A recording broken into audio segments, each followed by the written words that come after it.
कि प्रधानमंत्री कह रहे हैं कि सोना मत खरीदो, बाहर मत जाइए, एडिबल ऑयल कम करिए, फॉरेन गुड्स कम करिए। क्यों कह रहे हैं सब? ताकि उनके पास डॉलर बचे, ताकि वो ट्रंप को ह्यूस्टन में दे सकें।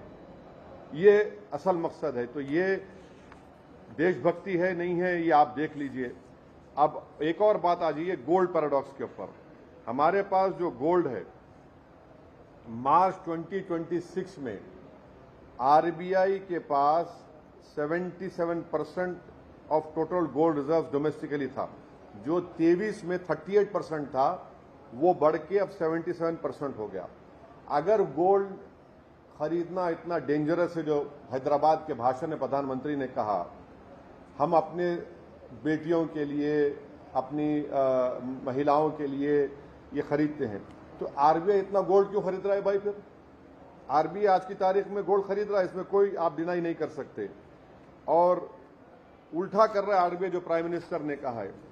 और ये है तो सेफ आंसर प्लेन है। आंसर प्लेन क्या है कि बीजेपी चाहती है कि स्टेट के पास गोल्ड रहे और डॉलर दिया जाए ट्रंप के लिए। तो इसी वजह से आप देख रहे हैं कि 1991 में हमने 47 टन गोल्ड लंदन से उठाया, बैलेंस ऑफ पेमेंट क्राइसिस हुआ था। अब 2026 में यही भारत एयरलिफ्ट कर रहा है गोल्ड को लंदन से। और अब ये सवाल भारत की जनता को तय करना है कि 691 बिलियन के रोबोस रिजर्व्स हमारे पास हैं, और हम एक बुलियन होम लाइक कंट्री इतना है, तो हमको ट्रबल क्यों हो रही है फिर?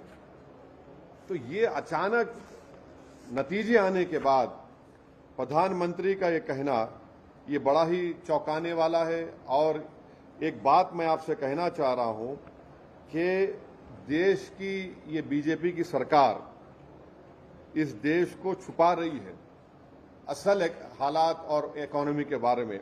आप देखिए कि हम 104 ton gold bank of England से और बैंक ऑफ इंटरनेशनल सेटलमेंट से सेकेंड हाफ ऑफ 2025 में हमने उनसे ट्रांसफर किया है।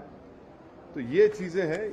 अब देश को तकलीफ उठाने का वक्त आ चुका है, देश की जनता को, और उसको प्रधानमंत्री देशभक्ति से जोड़ दे रहे हैं।